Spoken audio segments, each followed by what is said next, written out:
Welcome to No Shame, episode 106. Today I am graced with the presence of Imelda Duffy. Imelda Duffy is an aerial acrobat of the Duffy Circus, the oldest circus in the world.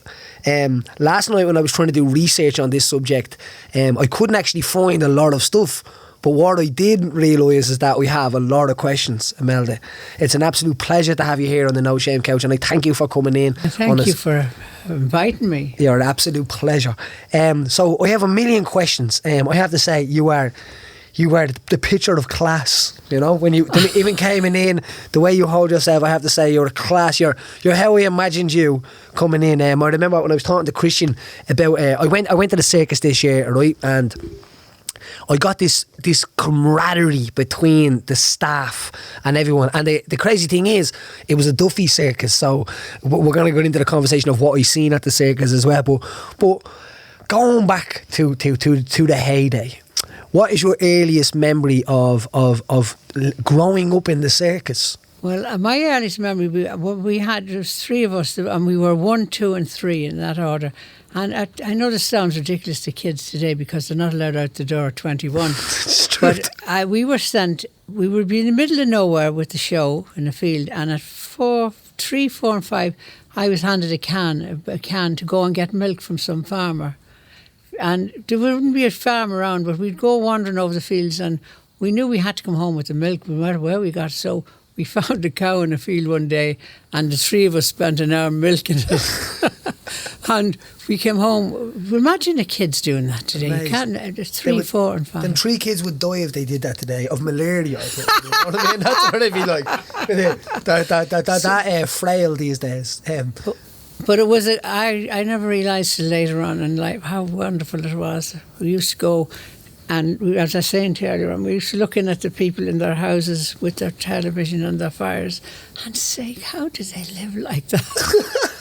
And they'd be looking at us thinking the same thing, but I wouldn't change my life for anything. My father was hilarious. He battier. I got many a clatter, and one day I was... built in the hole. That's definitely. And one day the tent was coming down, and unless the poles are out, you can't jump on it. But I didn't realise one of the side poles was still in it, and I ran up and there was a little tear, so I fell right through the canvas onto the ground where they were pulling down the tent.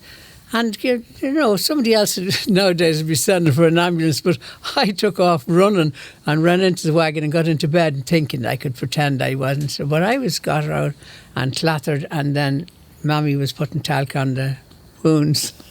And Daddy said, you have no idea, that hurts me more than it hurts you to have to do this. But that's the way it was in those days. What was your father like as a man? Because to get involved in the circus, when I walked into the circus, I was thinking, you'd have to be mad to invest in this. Like, I'm going to invest in the circus, and I couldn't picture that in my head. So your daddy as a circus man, especially in Ireland at the time. Daddy was the funniest man on the planet. I mean, we had a man on the show donkeys years ago, and he was called the Electric Man, Rennie, and he used to go in the ring and light up potatoes, bulbs, people, and then he'd leave at the end of the show and go into his wagon, and he'd be lighting a candle. Daddy used to say, why can't he light up the wagon with his, but it was all just the show. I know, the show. But Daddy, he was...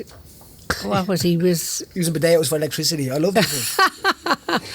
No, he was a great man. But funny enough, after all these years, and he's dead. He died when he was 56. I was 29, and I still miss him to this day for the fun. Yes. And the laughter and not the beatings. But you know, we didn't end up killing anybody because we were beat up. There's too much crap about that today. I mean, they've gone beyond too far. Yeah, you know, because like we did anything wrong, you only had to look at us anyway, and we didn't. Yeah. We weren't allowed to do anything that was you couldn't be messing. No, look, listen.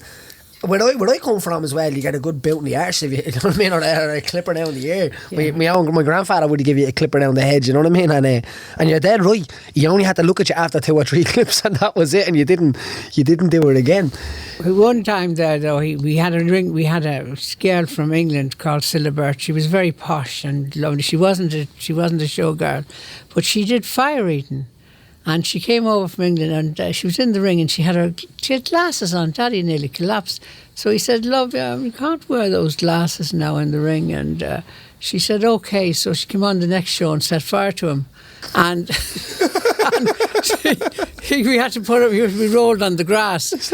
And she said, "I can't see a thing without them." So needless to say, it made the newspapers, but she wore her glasses for the rest of the day. They're coming back in with the glasses to put them on. But these things, we were having this conversation we were downstairs about about insurance and these kind of things. Like back in the day when someone got hurt, what happened? Nothing. Brilliant. Absolutely nothing. One day, I remember in Sneem years ago, Rennie De Beery was called. He was South African, and he used to blow. He was a fire eater there again, and he used to blow flames. It was a packed house, and he blew out the flames, and this young one with red hair went on fire. She ran out of the tent, got on a bike, and was never seen again. As I said, she could still be up in a cave at 90s with no hair hiding away. But imagine that happening today, you'd be ruined. Oh, stop! I think a lot of stuff, a lot of the danger is being taken out of entertainment because of this now. Now, apart from the circus that I was on, which was amazing, as I said, we'll talk about. Which we'll talk about in a second, but. Like aerial acrobats. So when you're standing there and you're getting ready to jump. Like how, like if I was your father and that was one of my kids, like my kid there is competing in Brazilian Jiu-Jitsu, and I mean, my hands are sweating, my mouth is dry. I can only imagine what that is like, the camaraderie that brings around you, is to be able to do some of this stuff, because like there's a risk involved in it. They don't see it like that. That's just what they do. There's nobody thinking about risks.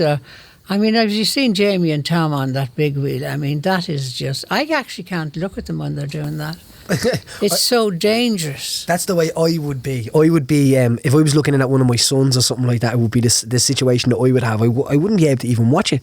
It would petrify me, it would. So I can only imagine what it's like when you're stepping out, because when you were a showgirl at that time, am I right? Well, we had to do whatever they said. But, I would fire eater and knife thrower around the show, and he'd no assistant. So Daddy said, "She'll do it, me. And you pay her, She didn't get paid much years ago when you were a family." Yeah.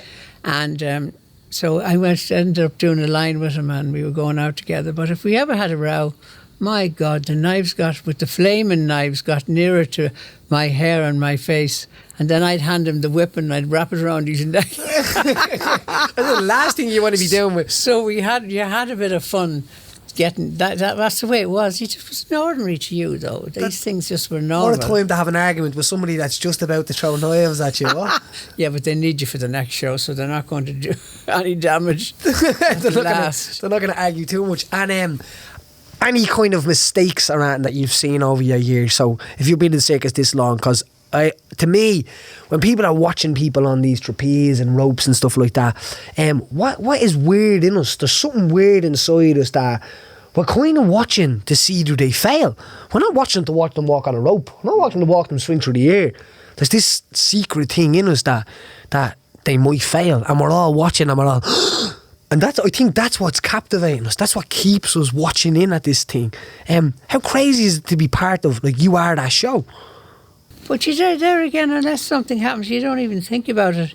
Daddy just made a laugh about it. My father was hilarious. But there was a magician on one time, and he was a floating lady, and there was a mechanism at the back that used to click. I'm giving the game away. Don't give the game away too much. Yeah. So she was clicked in, but they couldn't get her off it, and Daddy kept saying, "Oh my God!" So ended up 7 of them running out of with her, lifting her out of the tent out the back, and she was left there for the whole show because nobody had time to just left there.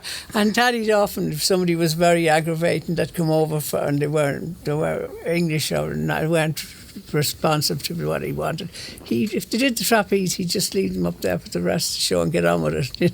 and leave them up on the thing. He was just very funny. We spent every night. He'd say, "You're going to bed. I'm not having to get up in the morning now." But he'd start him off on some stories, and you'd spend the night just laughing at him. He was so amusing. So say travelling around. What in some of the research I did, I figured out the idea of this, about people getting educated on the road and stuff like that. And I go, what was that like to be able to be travelling with your family every single day to a different town? Like, what is it like for other kids to be coming and looking in at your family?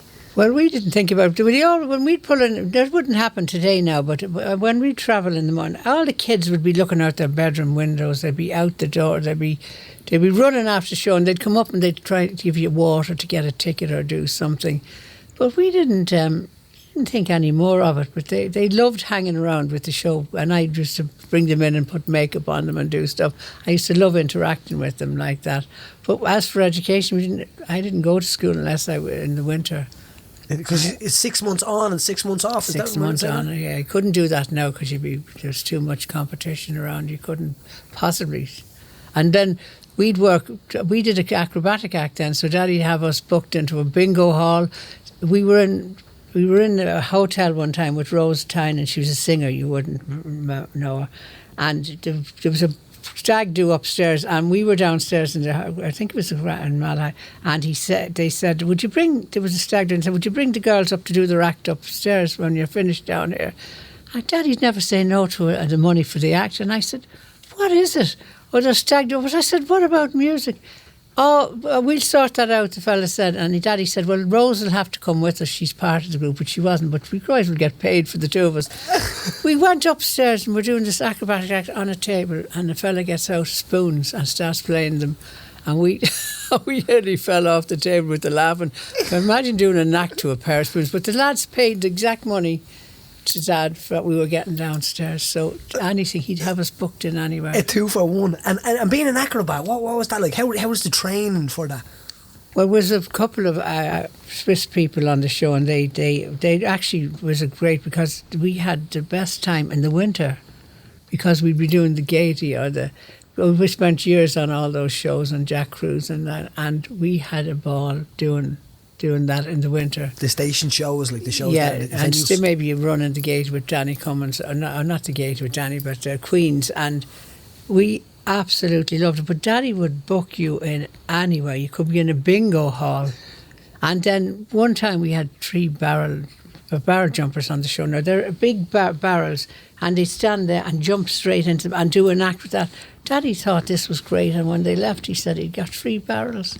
And he had them delivered to the show, and then the following day, 3 days later, in the paper, in the Apollo, I think it was in Walkinstown, there was 3 then, the 3 Curryakins barrel jumping act.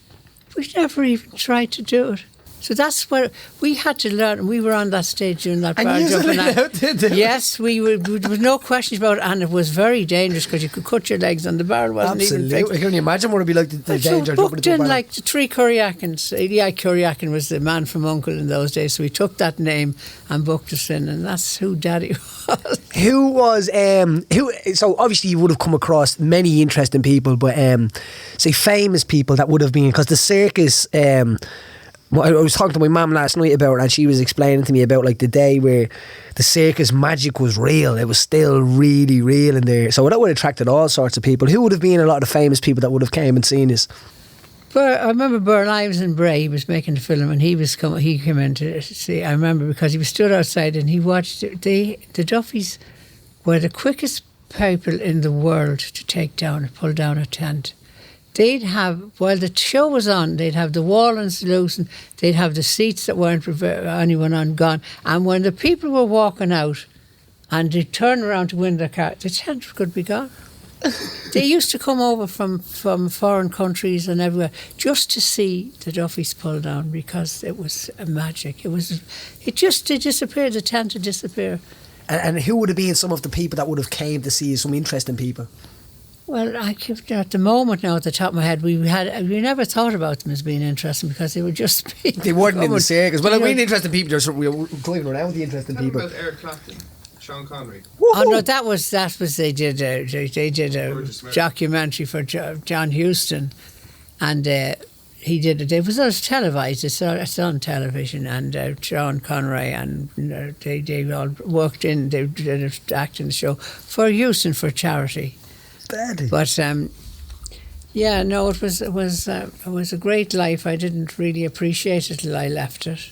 But do you know what? That's like most lifestyles, and that's what I'm starting to realise myself now. I try to live in the moment as much as I can now. So because I learned to appreciate stuff young, and I think that's a massive thing that people don't do. You telling me downstairs? Did you meet Charlie High? That was I think in Malahide. We were doing I don't know what it was. We were not a stag do as they know it. Bella's going out before they get married. Right. This was our Christmas do, and they were all in black tie. And my sister was that we worked on a table, and we were in the middle, and there were all hundreds of them around it.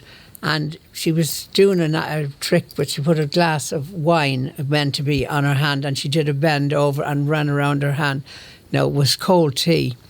And Charlie himself came over. This is before the Me movement. We looked after ourselves. And he came and he put his hand under her back near her bottom. So I just got the cold tea and fecked it over his head. Charlie, you got glass. And the manager manager daddy said, "Oh, Mr. Duffy weren't around now. What has she done? Oh my God!"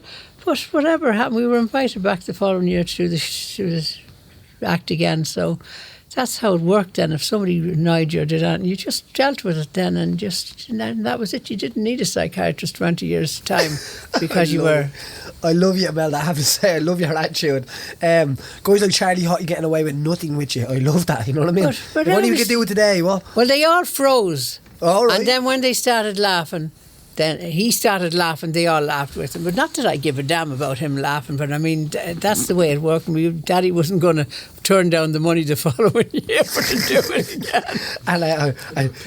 And these days, Charlie be going to jail. Say the situation of where the world is today to where it was then. So you're like, I don't get to sit down with really wise people too much. You know what I mean? So, what's the difference in the world then to now? Well, the difference is just horrendous. And you know, if somebody come along now and said, "I'd make you 20 now, I would, and give you $1 million," I wouldn't. I'm glad to be heading on for 73 and maybe whatever, because the devil was always around. But he had to work hard, so he got behind Facebook and all these social media things. And he's sitting somewhere now, wherever it is, in a fire or whatever he sits, and they're doing the work for him. The world has just gone to fall to pieces with social media, and I can't bear the way it is the way it was for my grandchildren, that they'll never know. They can't go outside the door. You have to watch them. My husband collects their she's 15, and my kids have 8 of them, and they used to go to New Park, and they had to go on buses, trains and automobiles, and I never thought anything of it, but we won't let her outside the door at 15 to go up the road to school. He collects her and brings her back. It's not the same. I wouldn't like to be born. The empathy is kind of gone, isn't it? The idea, and the greed is kind of taken over a little bit. That's what I feel. And greed and empathy, like one person that has empathy, it gets used by the person that's greedy. Yeah. But why is it? Yeah, but people want too much. They don't. They think they need it, but everybody should just sit back and just. You don't need all you have. We had very little years ago, but we were so happy. But now we had the best of food. We're being poisoned today with the food. Everything you eat is poison.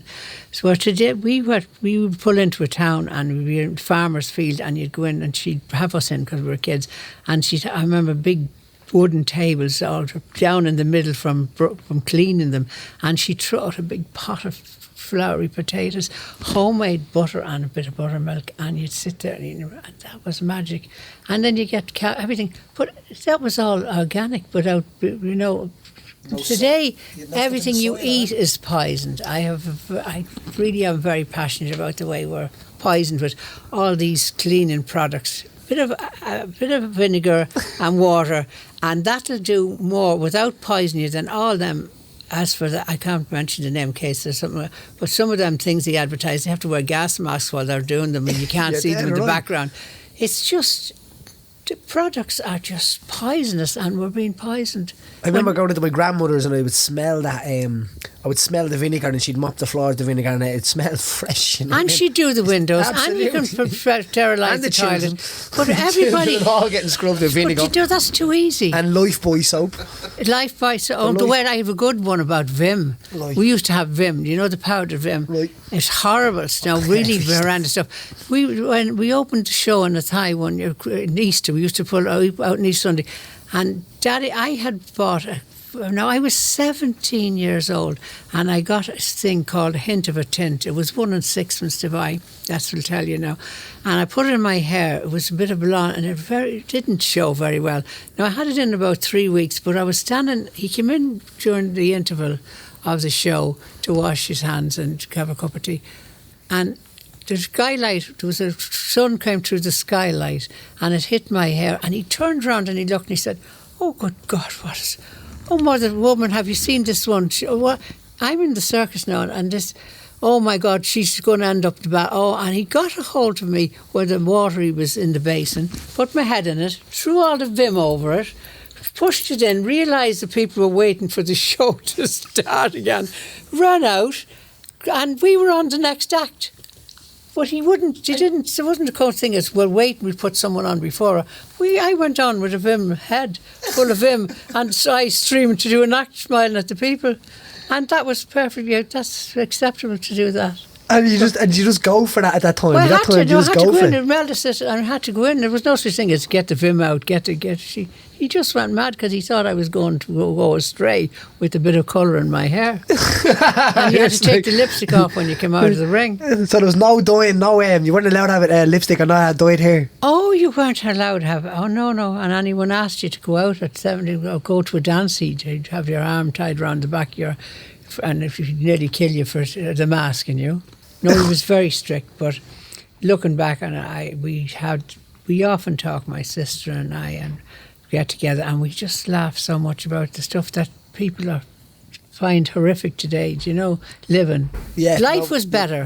For me, I'm not speaking for everybody. Don't anyone bring up and tell me about anything. This is my opinion, and I'm it's going to be called no entitled to shame. it. You're allowed to say whatever you want. Yeah, I don't care, because I'm sick and tired of you people. You can't open your mouth today, but there's something wrong about what you said or how you looked or what you did. Because you talked about social media there. There's a great meme on social media, a picture, and it says, "In my life, things were easier because the words that came out of your mouth had consequences." And there's some you open it punching and another you open it in the face.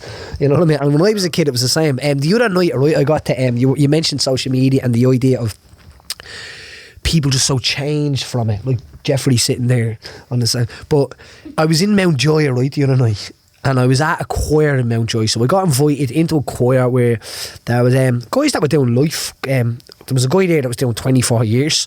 Like, now I didn't even ask him what he was in for. But I was like, so I turned around and says, "So how long are you in?" He's like, 24. I'm like, 24 months? He's like, "No, years, mate." I'm like, "Alright, sound, mate."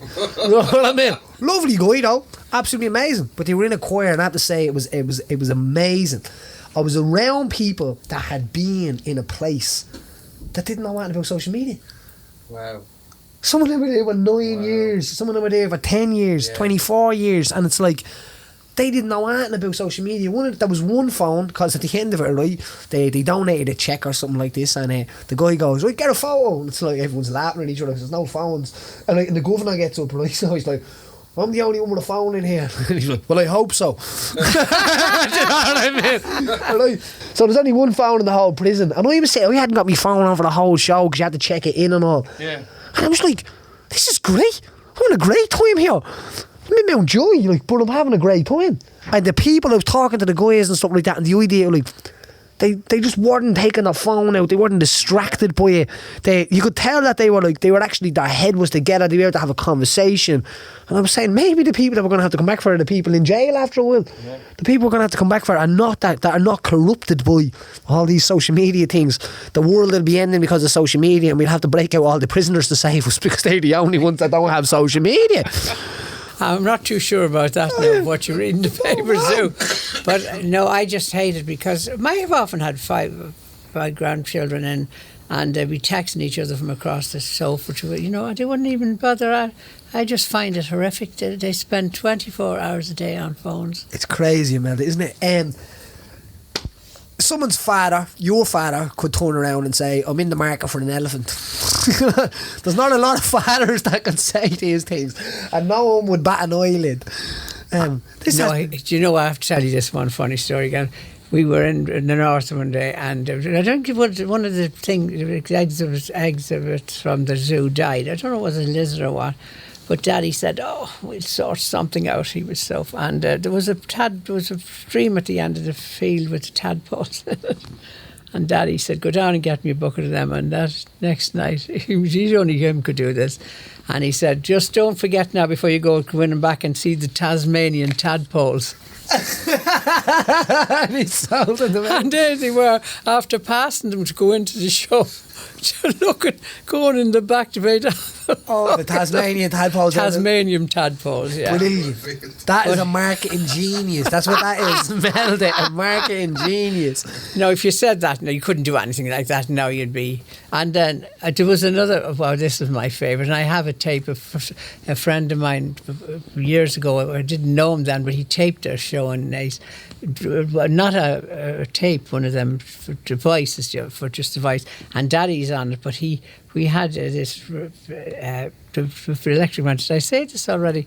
And Daddy used to say, this young man fell into a pylon in Australia.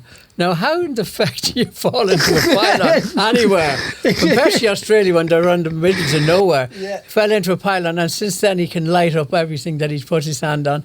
And I just said, today, if it's anybody, straight away, no such thing, never happened. Where they can find out. You can't say anything now because they can find out in a second if you're telling the truth or not. So this kills the magic. But it was just a showmanship then. It was something to say. Fell into a pylon in Australia, and it's everything. I mean, he'd been burnt to death. But you can imagine kids like turning around hearing that at that time. To me, like it transports you into a time. There's two kids and they're looking at the show, and your dad says that, and they look at each other, like. Yeah. Oh my God, Charlie, you know what I mean? Or something like that.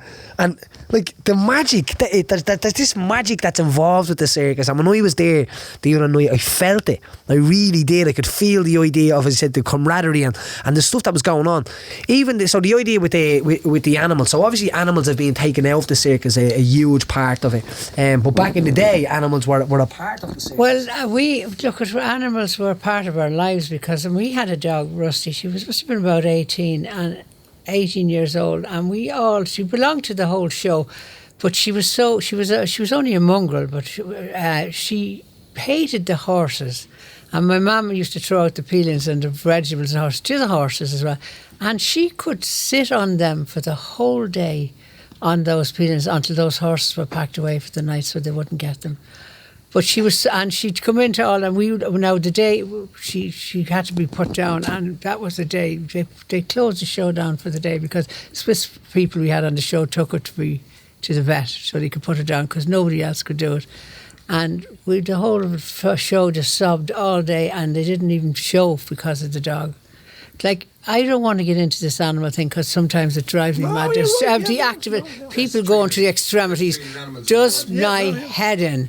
They do my head in. I mean, the horse, we had a horse for 20 years. You used to knock on the door and it'd look for stuff. It could nearly talk to you. And that's how you grew up with them. They were part of your life. They're part of you. And animals can do so much more. They don't. What are they doing now? They're putting coats on them, putting them in handbags. That's fucking cruelty to me. Walking them around in handbags, treating them like... I mean, they're just lying around being treated like and what? riding them around like horses as well. That's not what... But you know where dogs never went to vets? My daughter was settled down now, and she brought her dog, Pixie Morales, to my house.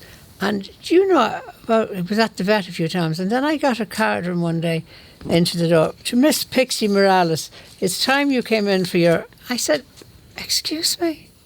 I rang up the vet, I said, I don't know what planet you're on or what way you're sending your animals to, but my dog can't read. I said, so it's absolutely pointless you sending a letter to the dog. Don't bother Barney sending anything anymore. It's like, I mean, It's all money. You check-ups. The dog was 18 years old. I never went to a vet till the vet had to put her asleep. Where is all this about vets? They eat your food. No, the special food. It's just all gone crazy. It's who pays to the top, because there is the thing with the food, because I'll be into the know-how, and I love my own dogs. Like I have a box of Katie, and she's amazing. I had a box of Frank, and he had to have him put down, but he's amazing. What an amazing relationship between animals. But the food thing, as you're saying there, yeah, I do agree with you, because there's this stuff that's pushed to the top of the shelf now. You will see like the pedigrees and all these, like pedigree chum and stuff like that is like feeding your dog McDonald's all day long. It's terrible food. Yeah. So like what we feed my dog is it's 80-20, which is like 80% meat and 80% or 20% vegetables. So it's like a natural kind of thing. But you're doing that there again now. You're actually doing that. What I'm scared to present me. They ate the scraps off the table. They didn't have dog food. They didn't have tin food. But this is what I mean. But they would be more natural than some of the dog foods. I find out the dog foods are packed on with all of these like carbs, and all of these fillers and stuff like that now. You know what I mean? It's just crazy. Like what they're I noticed doing. the behaviour of my dog. Like so I feed my dogs. I said it's really, really good food, but it's natural. Like you could eat it, I could eat it. It's that good of a food. You know what I mean? It's a high level of protein in it. But my behaviour of my dog and stuff like that, and I do see like that. I'd probably treat her better than some people, to be honest. Well, look at everybody. No, but that's the way everyone is on the show. They absolutely adore people who go in with lions and they have them in their wagon with them.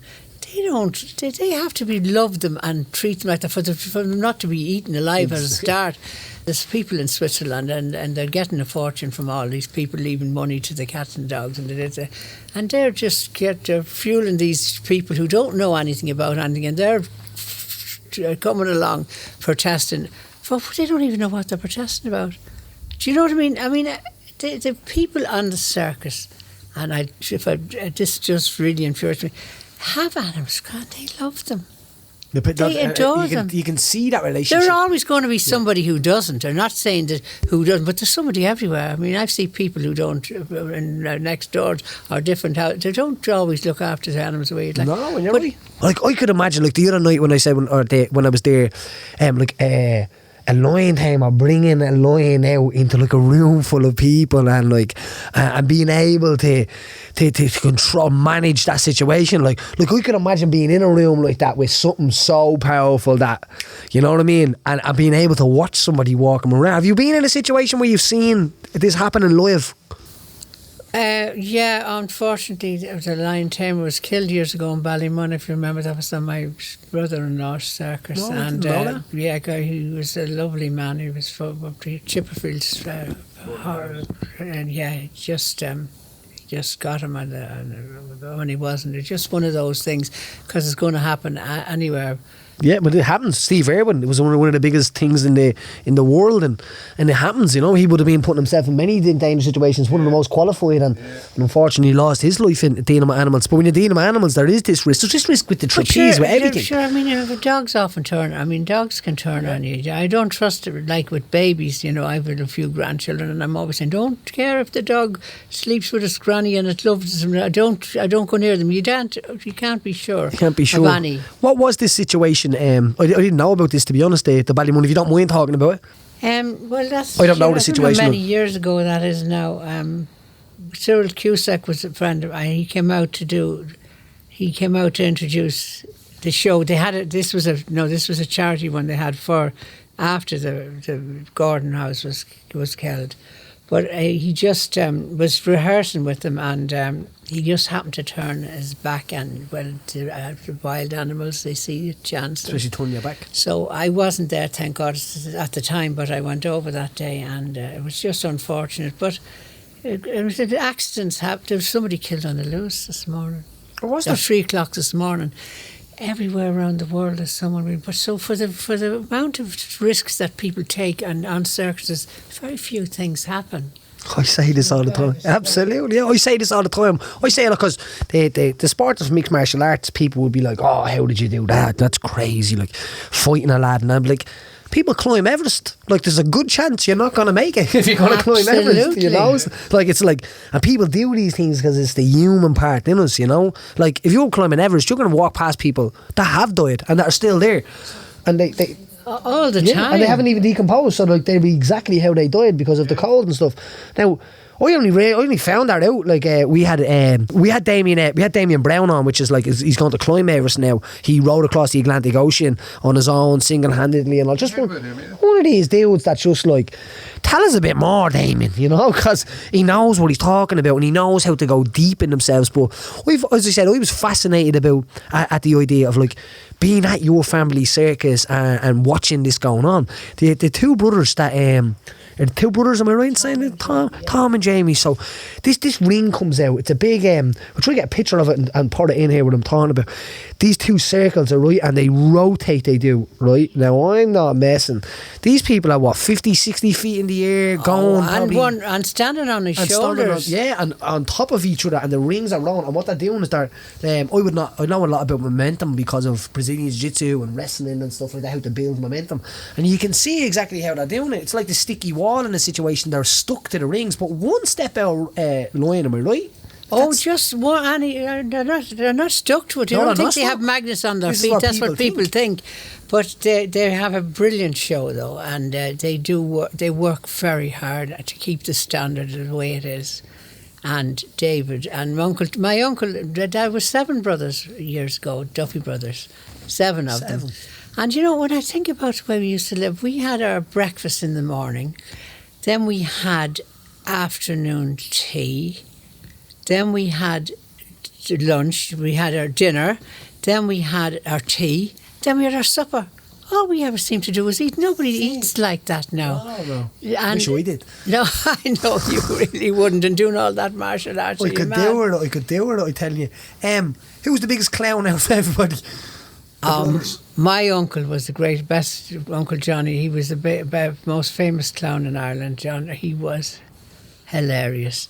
And the bird lives, that's what I was saying. He was at the show that night when couldn't stop laughing over the clown outside. I was talking to him, and he just said we used to go in every day to see him make the people laugh because he used to talk in clown. He'd talk, and he used to do a thing with a bucking bike. And needless to say, when he was saying, "Give me the bucking bike," you know, it was it was a bucking bike. And things. He was just very famous and well known, and he was hilarious, and they do a brilliant job. There's 7 of them, and there's 2 left now, Uncle Freddie and Uncle Tommy. He was 90, and he's not travelling anymore. But make sure Robin gets that picture. He's not travelling anymore, but he's still involved. And he's 90. 90, and he's still. That's a circus trick in its own. Being able to keep doing it at 90. Yeah. The time I was thinking, because when I seen the clown the last time, right? The clown that's the present clown now that's at that Duffy Circus. When the Clown came out, remember the horror film?